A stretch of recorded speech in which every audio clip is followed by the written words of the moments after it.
आप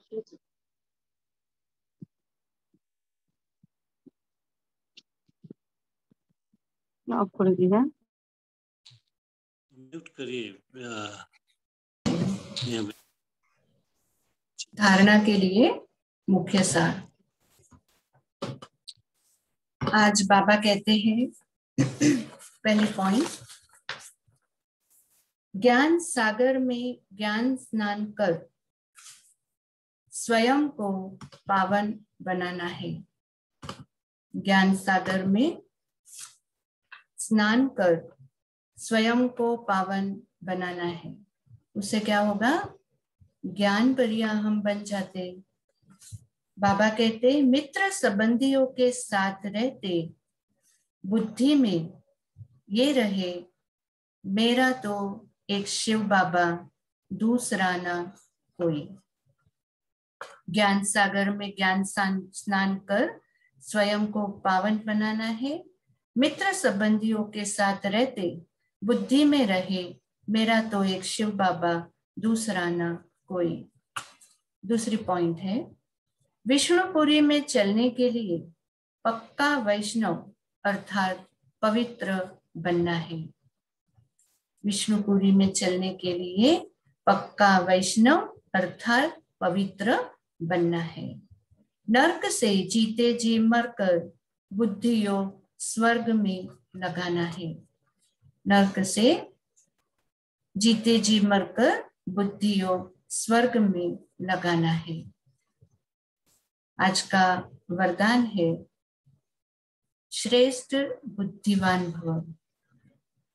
यह आज का वरदान है जिसका मुख्य पॉइंट है श्रेष्ठ बुद्धिमान भव। बाबा कहते धर्म और कर्म, पूरा वरदान है धर्म और कर्म दोनों का ठीक बैलेंस रखने वाले दिव्य व श्रेष्ठ बुद्धिमान भव। धर्म और कर्म दोनों का ठीक बैलेंस रखने वाले दिव्य व श्रेष्ठ बुद्धिमान भव। उसकी विधि बाबा बताते कैसे बनेंगे। कर्म करते समय धर्म अर्थात धारणा भी संपूर्ण हो तो धर्म और कर्म दोनों का बैलेंस ठीक होने से प्रभाव बढ़ेगा। ऐसे नहीं जब कर्म समाप्त हो तब धारणा स्मृति में आए। बुद्धि में दोनों बातों का बैलेंस ठीक हो तब कहेंगे श्रेष्ठ व दिव्य बुद्धिमान। नहीं तो साधारण बुद्धि, कर्म भी साधारण, धारणाएं भी साधारण। जब हम लौकिक में थे तो हम साधारण मनुष्य थे, हमारे कर्म भी साधारण क्योंकि अज्ञानी थे। लेकिन संगम युग पर जब भी बाबा से हमें ज्ञान मिला तो हम अभी साधारण नहीं रहे, हम एक्स्ट्रा ऑर्डिनरी बन गए क्योंकि हम ईश्वरीय पालना में ही ज्ञानी बन गए। तो हमारे कर्म भी श्रेष्ठ और दिव्य होने चाहिए। बाबा कहते हैं साधारणता में समानता नहीं लानी है, लेकिन श्रेष्ठता में समानता हो। जैसे कर्म श्रेष्ठ वैसे धर्म भी श्रेष्ठ हो। स्लोगन, अपने मन बुद्धि को अनुभव की सीट पर सेट कर दो तो कभी भी अपसेट नहीं होंगे। हमारे मन और बुद्धि को अनुभव की सीट पर सेट कर दो तो कभी भी अपसेट नहीं होंगे। ये थे आज के बाबा के मधुर महावाक्य। आज बाबा अलग अलग रीति से हमें मिले, हमें शिक्षाएं दी, मेला भी दिखाया, ज्ञान नदियां ज्ञान सागर के कंधे पे भी ले गए और बहुत सारी स्मृतियां बाबा ने आज हमें बताई।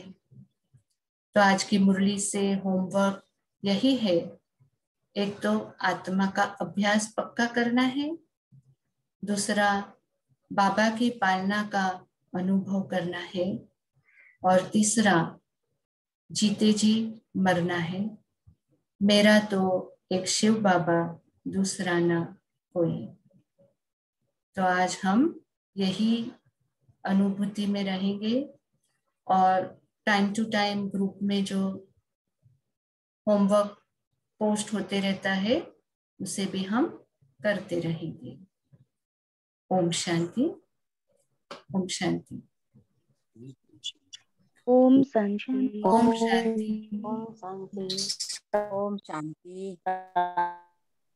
आज खास हमारे साथ में मुंबई से रमेश भाई जुड़े हैं। ओम शांति। आज वो हमें उनकी यात्रा बताएंगे कि कैसे उन्होंने अपना परिवर्तन किया।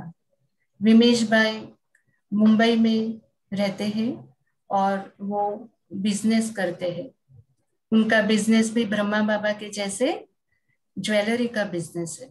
तो उनको ये बहुत नशा है, हाँ? कि जैसे ब्रह्मा बाबा का बिजनेस ज्वेलरी का है वैसे उनका भी है। और साथ साथ में वो ज्ञान रतन भी बहुत बांटते हैं क्योंकि वो मोटिवेशनल स्पीकर है। तो अभी थोड़ी ही देर वो हमारे साथ जुड़ गए हैं। तो अभी हम विमेश भाई के मुख से ही उनका अनुभव सुनेंगे, उनका परिचय भी हम पाएंगे। विमेश भाई, वेलकम टू दिस ग्रुप। ओम शांति। ओम शांति। बाबा की मेरी आवाज क्लियर आ रही है? बाबा Welcome to the group. Welcome, brother. Thank you Devraj भाई, थैंक यू। जी, हमारे दीदी भी है इधर में। ओम शांति करें। ओम शांति दीदी, ओम शांति। आपको बहुत बहुत स्वागत है कालिम्पोंग में। जी, ओम शांति दीदी। ओम शांति, ओम शांति। ओके,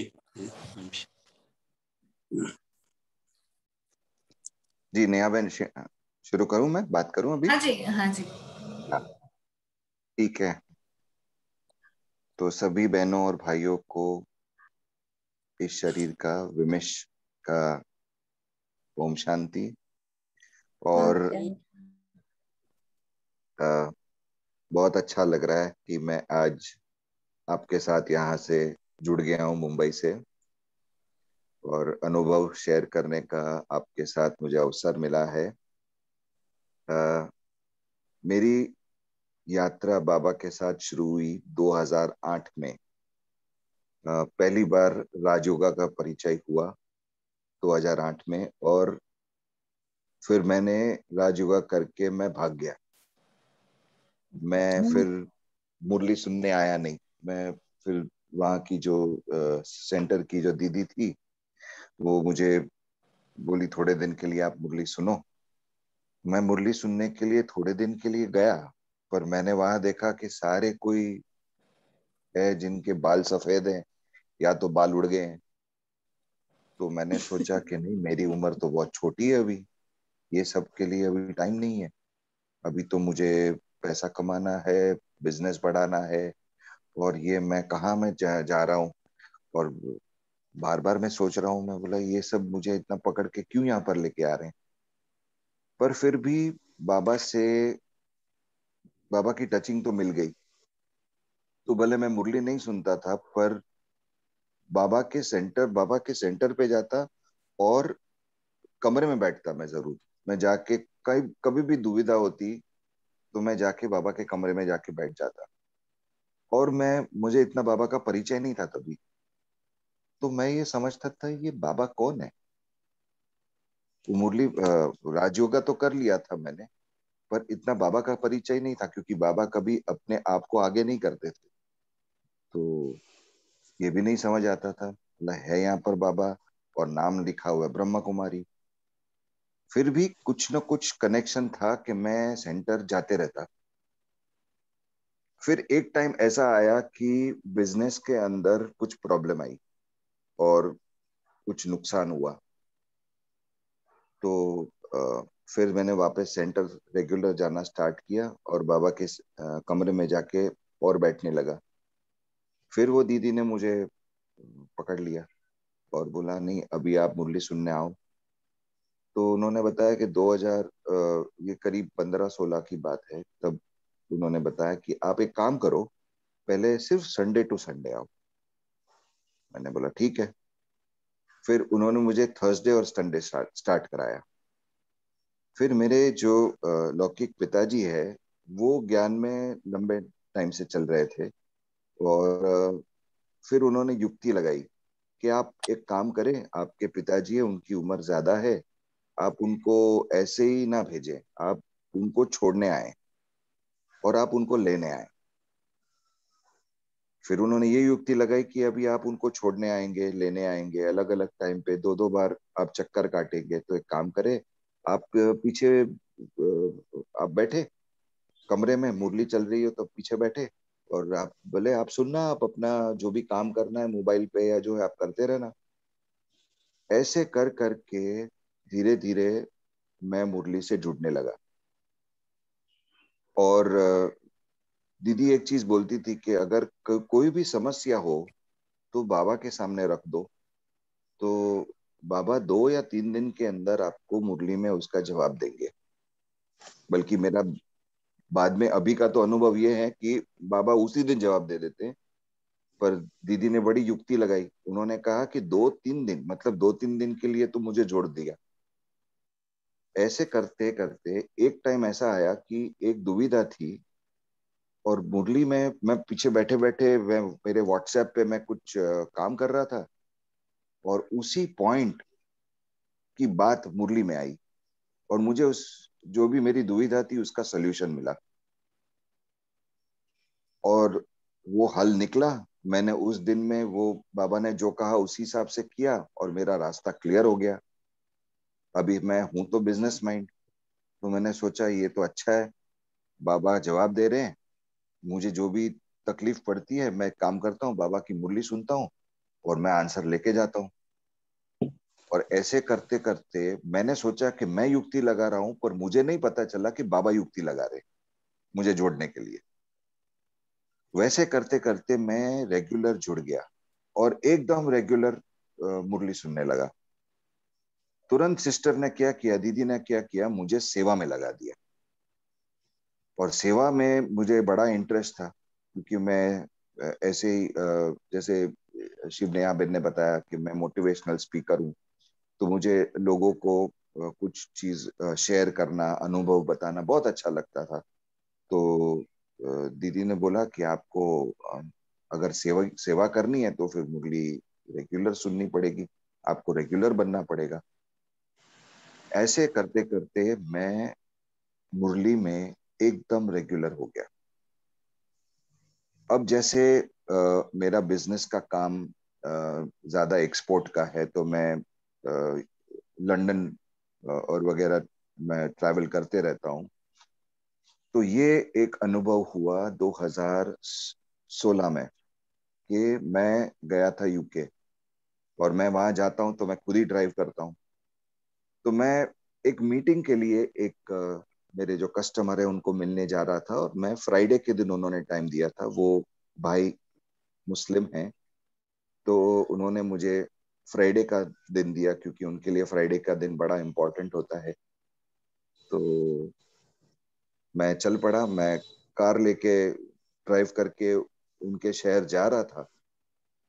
तो मुझे ऐसा एहसास हुआ कि मेरे साथ ब्रह्मा बाबा बैठे हुए हैं। वही वैसे सफेद कलर का कुर्ता पहना है और धोती पहनी हुई है, और मेरे साथ सीट में बैठे हुए। पहले तो मुझे लगा कि नहीं नहीं ये तो भ्रम है, ऐसे नहीं हो सकता।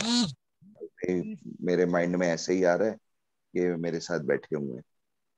मैंने फिर मुड़ के देखा, मैंने ऐसे साइड से देखा, तो मैंने देखा कि नहीं, बाबा बैठे हुए हैं।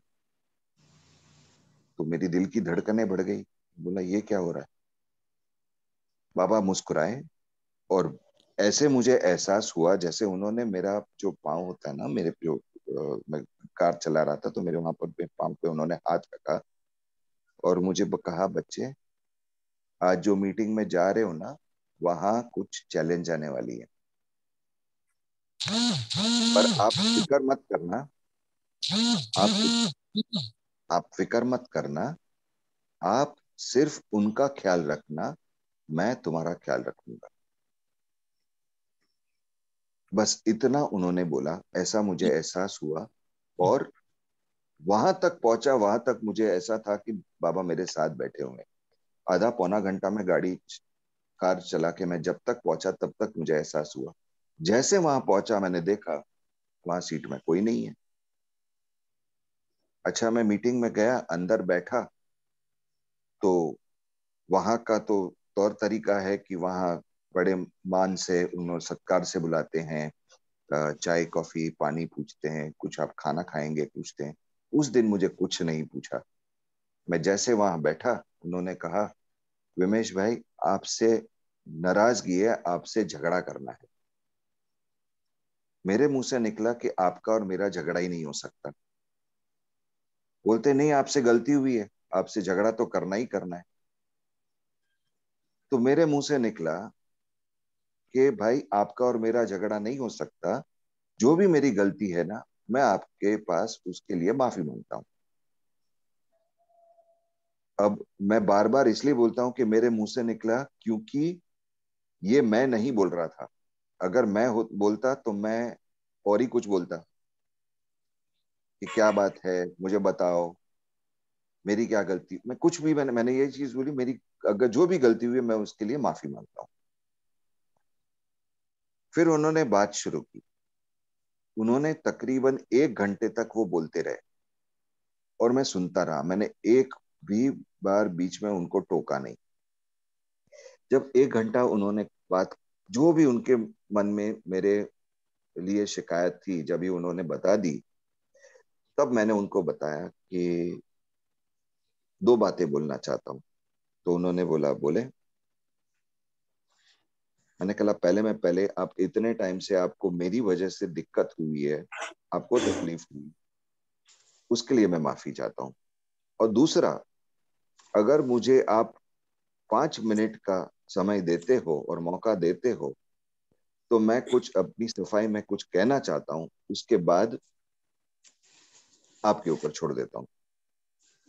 उन्हें बोला, अच्छा चले, बोले ठीक है। और मैंने 5 मिनट के अंदर मुझे जो बोलना था मैंने बोल दिया। और जो गलत फहमी थी वो 5 मिनट के अंदर क्लियर हो गई। उनको समझ आ गई मैं क्या बोलना चाहता था, और उनको पता चला कि ये गलत फहमी है, जो उन्होंने सोचा वैसा नहीं है। वो भी हल्के हो गए। फिर मुझे बताया, उन्होंने बताया, अच्छा आप बैठें, मैं आपके लिए कुछ चाय कॉफी पानी की अरेंजमेंट करता हूँ, और मैं नमाज पढ़ के आता हूँ।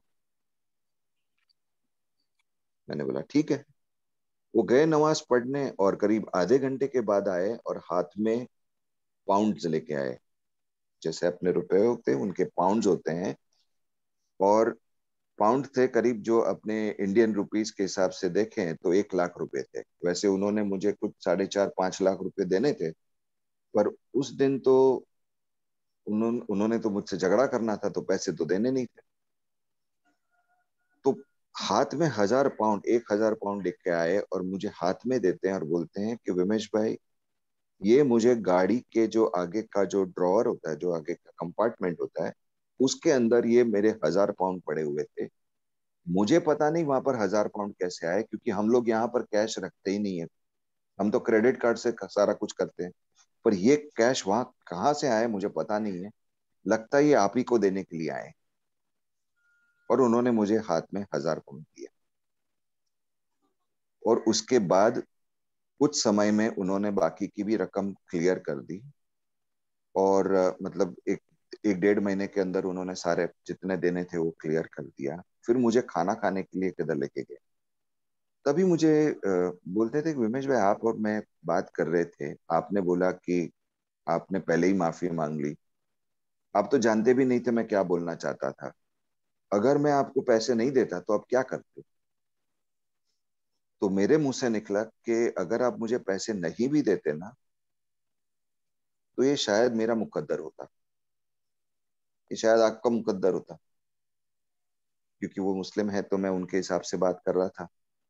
तो मैं बोला होगा, पर जो भी होता मैं आपके साथ रिलेशन खराब नहीं करता। अगर इसके बाद भी अगर होता ना कि आपको जरूरत पड़ती, मैं आपके साथ काम करता। उस दिन मेरा उनके साथ रिलेशन बिल्कुल चेंज हो गया। और आज की तारीख में भी जैसे मैं काम करता हूं तो वो आज मेरे सबसे बड़े कस्टमर में और इतने भरोसे वाले हो गए कि ऐसे लगता है जैसे दो भाई हैं।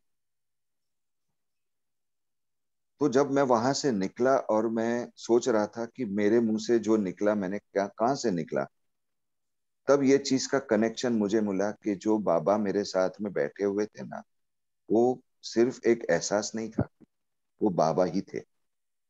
और जो मेरे मुंह से निकला भी वो भी बाबा ने ही बुलवाया। तब जाके मेरा बाबा के ऊपर भरोसा, मैं बिल्कुल निश्चिंत हो गया और बिल्कुल पक्का हो गया मेरे माइंड में कि निश्चय हो गया कि नहीं, बाबा है। और उस दिन के बाद मैंने पीछे मुड़ के नहीं देखा। वैसे उसके बाद तो कंटिन्यूअस अनुभव अनुभव होते ही रहे हैं। और एक अनुभव हुआ 3 साल पहले, जब मेरी लौकिक माताजी को कुछ बीमारी हुई और उनको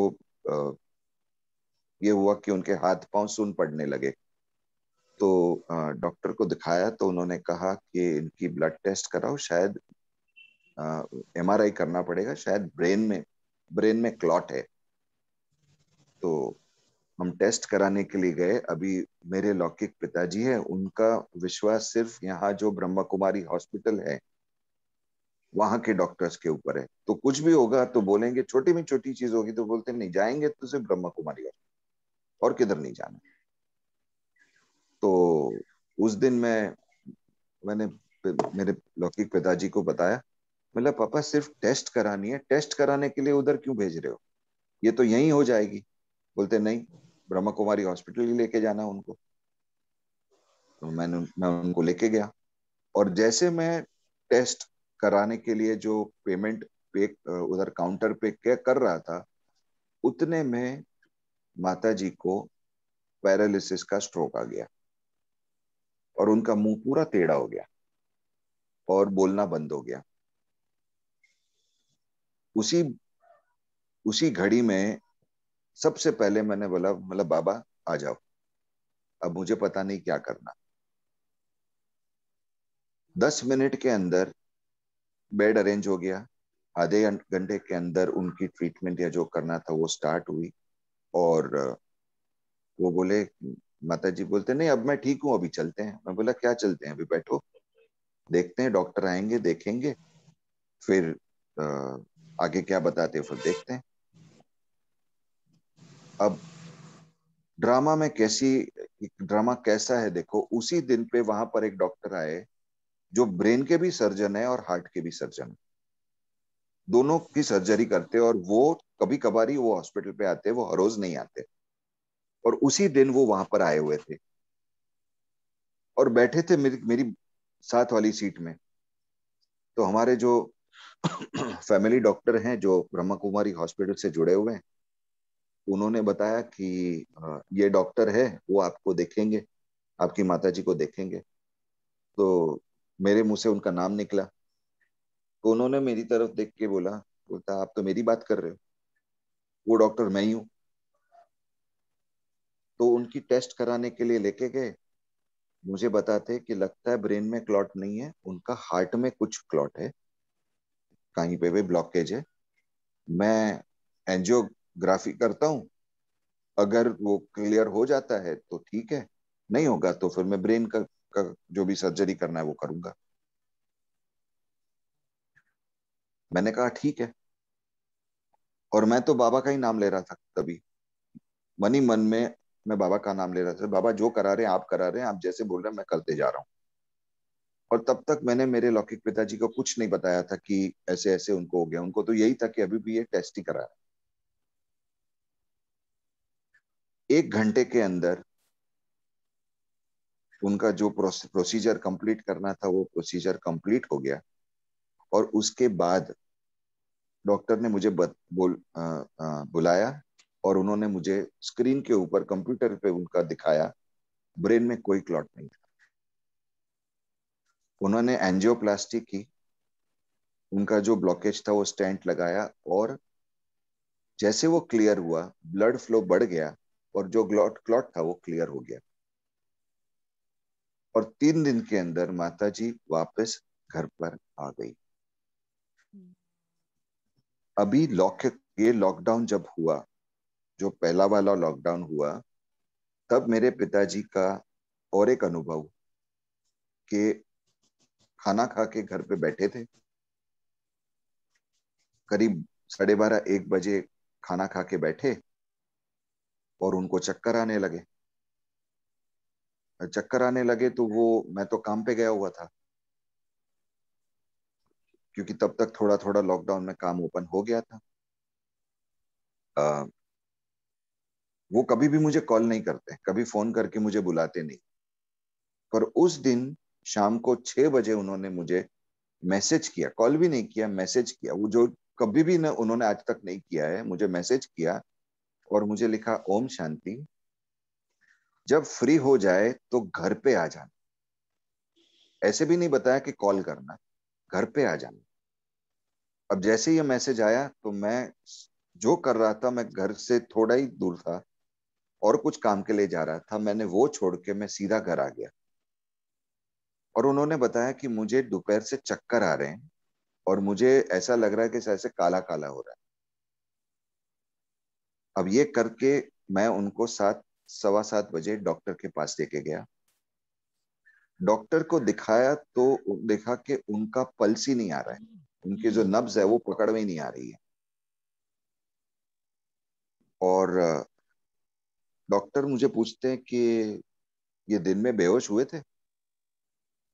तो मैंने बताया मैं तो घर पे नहीं था। मेरे पिताजी बोलते नहीं नहीं, मैं बेहोश नहीं हुआ था, मैं तो ठीक था, सिर्फ बीच बीच में ऐसे अंधेरा जैसा आ रहा था, पर मैं बेहोश नहीं हुआ। क्योंकि पल्स ड्रॉप होके जो नॉर्मली अपना 70-80 होता है ना, वो आ गया था 28 पे। हम डॉक्टर तुरंत ही उनको आईसीयू में एडमिट किया, और वहां पर एडमिट किया तो वहां उन डॉक्टर ने वही चीज पूछी। वहां पर आके मुझे बाहर आके आईसीयू में से आके पूछ रहे हैं कि आप पक्का श्योर हैं कि उनको वो बेहोश नहीं हुए? बोलते ये पता नहीं, ये पहली बार ऐसा मैं देख रही हूँ। और लेडी डॉक्टर थी, वो बोलती कि मैं पहली बार ऐसा केस देख रही हूँ कि पल्स इतना गिर गया हो और 6 घंटे का गैप हो गया हो और वो पेशेंट है वो बेहोश बेहोश नहीं हुआ हो। क्योंकि इतने पल्स में तो कोई भी पेशेंट बेहोश हो जाता है। उनकी ट्रीटमेंट हुई, उनको पेसमेकर लगाया और वो भी 2 दिन के अंदर घर पे आ गए। और वो भी पेसमेकर लगाने के टाइम पे मुझे वो मेरे लौकिक पिताजी बोलते हैं, या तो मैं तेरे पास वापस जाऊंगा या तो बाबा के पास जाऊंगा, नुकसान मेरा दोनों तरफ नहीं। तो जो भी हो, तेरे तुझे अगर मुझे कुछ हो जाए ना, तो तुझे खुश होना है, क्योंकि मैं चाहता हूं कि मैं बाबा के पास जाऊं। और अगर तू मुझे ज्यादा तंग करने वाला होगा तो फिर मैं वापस तेरे पास आ जाऊंगा। क्योंकि वो उनका स्वभाव भी मजाकिया है, तो वो इस तरह से बात करते हैं। पर ऐसे ऐसे अनुभव हुए कि निश्चिंतता इतनी हो गई कि हम चलाने वाले कोई नहीं है। हमारा काम है सिर्फ बाबा पे भरोसा करना, बाबा के रास्ते पे चलना, ड्रामा पे भरोसा करना और बाकी उनके ऊपर छोड़ देना। उस दिन से मतलब ये करीब 5 साल 6 साल से ये सोच चली है और ये धारणा में है कि दुखी होना तो जैसे बंदी हो गया है।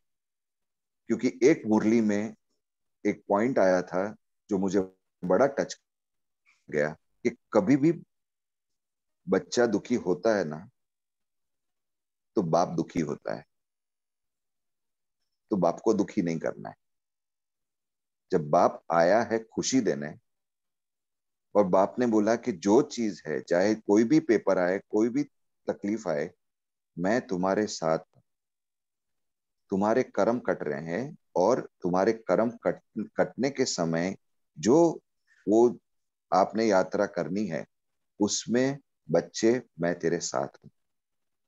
बस इतना भरोसा जब बाबा ने दे दिया, और जब बाबा ने अपना हाथ पकड़ा है, जब तक हम बाबा का हाथ पकड़ते थे तो हमको तो छोड़ भी सकते हैं। जैसे बाप बाप की उंगली बेटा पकड़ता है, तो बेटा थोड़ा बड़ा हो जाए तो बोले अब मैं चल सकता हूँ, बेटा बाप की उंगली छोड़ सकता है। पर जब बाप हाथ पकड़ता है तो बाप कभी भी हाथ नहीं छोड़ता। ऐसे कई अनुभव हैं जो यहाँ पर संकल्प चला, बाबा को बताया, और बाबा ने उसका तुरंत ही 1 सेकंड में हल निकाला। जब शरीर से सब देह अभिमान से उपराम हो जाते हैं तो हल सामने नजर आता है, क्योंकि बाद में माया की जकड़ में हम फंसते नहीं हैं। तो ये मेरे कुछ अनुभव थे जो मैंने आपके साथ शेयर किए, जो मैं हर एक के साथ करता हूँ। ओम शांति। ओम शांति। थैंक यू भाई जी। थैंक यू भाई जी। ओम ओम शांति। शांति। यू भाई मैं जी। तो परसों ओम शांति भाई जी। परसों फिर आप क्लास करा लीजिए, है ना, सुबह मुरली क्लास। ठीक है भाई जी। ठीक है, ओके भाई जी। ओम शांति। ओके, हमारा ओम शांति। माता जी है, आपको गीत सुनाएंगे, ठीक है। थैंक यू विमेश भाई, आपने बहुत अच्छे से बाबा के बच्चों को अपना अनुभव सुनाया, और एक बाबा के बच्चों को निश्चय क्या होता है उसका एक बहुत ही अच्छा एग्जाम्पल आपने दिया। और मैं आशा करती हूँ कि जो बाबा के बच्चों ने ये सुना उन्हें भी ये अनुभव रोज होते हैं, बट हम कभी कभी महसूस नहीं करते। तो इसीलिए हर सेकंड बाबा को महसूस करना और बाबा का हाथ पकड़े रहना, जैसे विमेश भाई जी ने बताया। तो बहुत बहुत शुक्रिया आपका कि हमारी रिक्वेस्ट पर आपने ज्वाइन कर लिया और इतने सब बाबा के बच्चों को आपका लाभ मिला। शुक्रिया बाबा का। ये ग्रुप की कराएंगे। खासियत है कि यहाँ पर बहुत अच्छे अच्छे सिंगर्स हैं जो बाबा के अच्छे अच्छे गाने गाते हैं। तो अभी हम गाना सुनते हैं और इसी के साथ योग करेंगे और फिर आज का सेशन हम पूरा करेंगे। ओम शांति। ओम शांति। पूर्णिमा माता जी। ओम शांति। शांति। मुझे तुम मिल गए बाबा, सहारा हो तो ऐसा हो। मुझे तुम मिल गए बाबा, सहारा हो तो ऐसा हो। जिधर देखूं तुम्हें देखूं, नजारा हो तो ऐसा हो। मुझे तुम मिल गए बाबा, मेरी आंखों में तुम बाबा, मेरी सांसों में तुम बाबा, मेरे हृदय में बसते हो, मेरे धड़कन में तुम बाबा, मेरी धड़कन में तुम बाबा। ये तुम जानो या मैं जानू, इशारा हो तो ऐसा हो। जिधर देखूं उधर तुम हो, नजारा हो तो ऐसा हो। मुझे तुम मिल गए बाबा, मेरी आंखों में आंसू है, आंसू खुशी की है। मेरी आंखों में आंसू है, मगर आंसू खुशी की है। मुझे तुमने जो अपनाया, मेरी किस्मत को चमकाया, मेरी किस्मत को चमकाया। तेरा शुक्रिया करूं बाबा, तेरा एहसान मुझ पर है। जिधर देखूं उधर तुम हो, सहारा हो तो ऐसा हो। मुझे तुम मिल गए बाबा, सहारा हो तो ऐसा हो। जिधर देखूं तुम्हें देखूं, नजारा हो तो ऐसा हो। मुझे तुम मिल गई बाबा। ओम शांति। ओम शांति। हुन्छ आज हम इतने में समाप्त करते। ओम शांति। ओम शांति। ओम शांति। ओम ओम शांति। शांति। ओम शांति सबको। थैंक यू दीदी। थैंक यू टू बाबा। शुक्रिया बाबा, शुक्रिया आपका, बहुत शुक्रिया। और आपने बहुत अच्छा गाना सुनाया पूर्णिमा बहन। आपको मैंने बोला कि वो कंपटीशन में आपको पार्ट लेना है। ओके। ओम शांति। Thank you. ओम शांति। ओम शांति। आपका शुक्रिया।